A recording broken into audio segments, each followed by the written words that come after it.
public performance. Fortunately, the Copyright Act gave us a specific exclusive right in public performance, which means that as the owner of the musical work, you have the exclusive right to perform your work in public. This one can be a little confusing. First of all, let's define what is public. Well, there are 4 things that equate to what a public performance is. And remember, this only applies to these 4 things. So if it's not on this list of 4, then it's considered a private performance where you don't need permission. So first of all, a public performance is a place that's open to the public. Well, that's pretty easy. So any place where the public can freely go in and out is considered a public place and requires permission to perform your music. Number 2, a place where there is a large gathering of people who are not family and friends.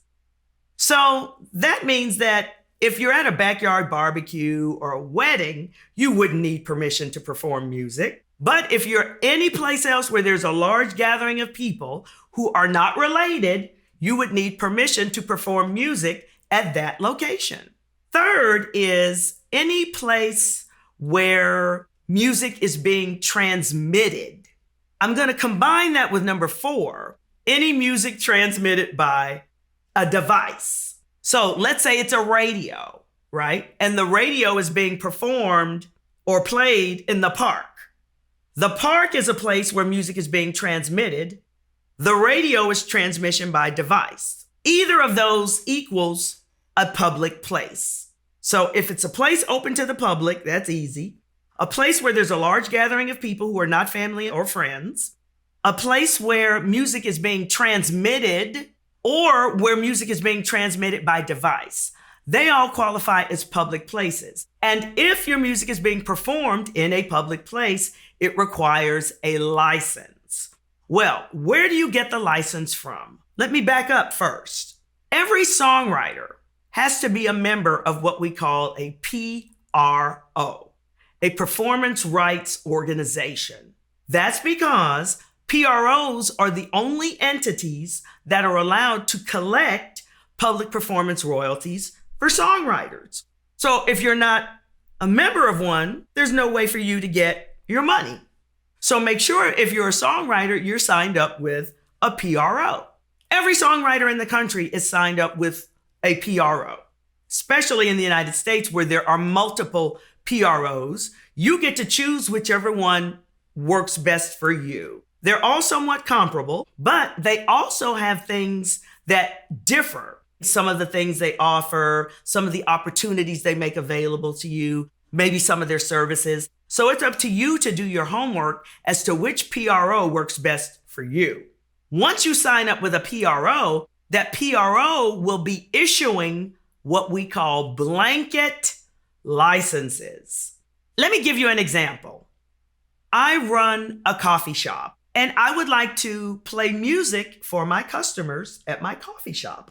Can't do that without permission because my coffee shop is a public place. It's a place that's open to the public. So I got to get permission to perform music. This is the tricky part. The public performance right belongs to you as the songwriter. However, when you sign up with your PRO, you're going to be assigning the right to issue licenses to them. So I don't have to go to you to get permission to play your music. I have to go to your PRO. I go to your PRO and I say, I want to play music in my coffee shop for my customers. They say, great. Then they will assign me a fee. I pay that fee, and out of that fee comes your royalties. So what's a blanket license? And why do they call it that? Well, this is why. When I ask your PRO to play music in my coffee shop, they're not actually giving me permission to play just your music. They're giving me a blanket permission, which covers every songwriter in their catalog. If I sign up with one PRO and I receive a blanket license and I pay an annual fee for that license, I can play the music of every songwriter in that PRO's catalog, which is why in the United States, since there's two primary PROs, ASCAP and BMI, I have to have a license with both in order to play just about any music I want. So here comes the tricky part. I have a blanket license that allows me to play any song I want in the PRO's catalog. So how do you get paid? Meaning, how does the PRO know whether I'm playing your song or not? The PRO will usually use some sort of a monitoring or a sampling process. Some of them, let's say if my coffee shop were a TV station, I would use something called a cue sheet, where the production company would indicate exactly which songs they're performing in the television show or the movie. That way I know exactly which songs to credit.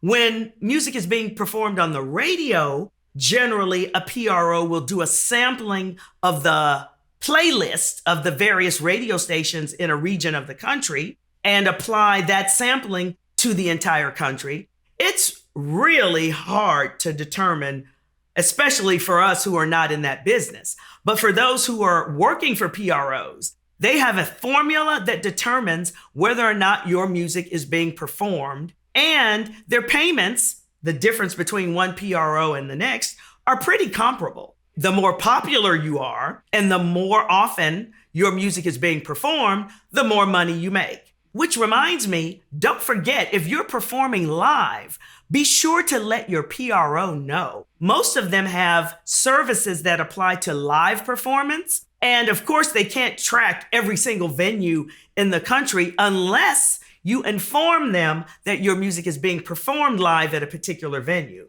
That way, they can keep an eye on it. At the end of the day, as the owner of the copyright in the musical work, you have the right to public performance in a place that's open to the public, place where there are a large number of people who are not family and friends, a place where your music is being transmitted or transmitted by device. You are entitled to a public performance royalty.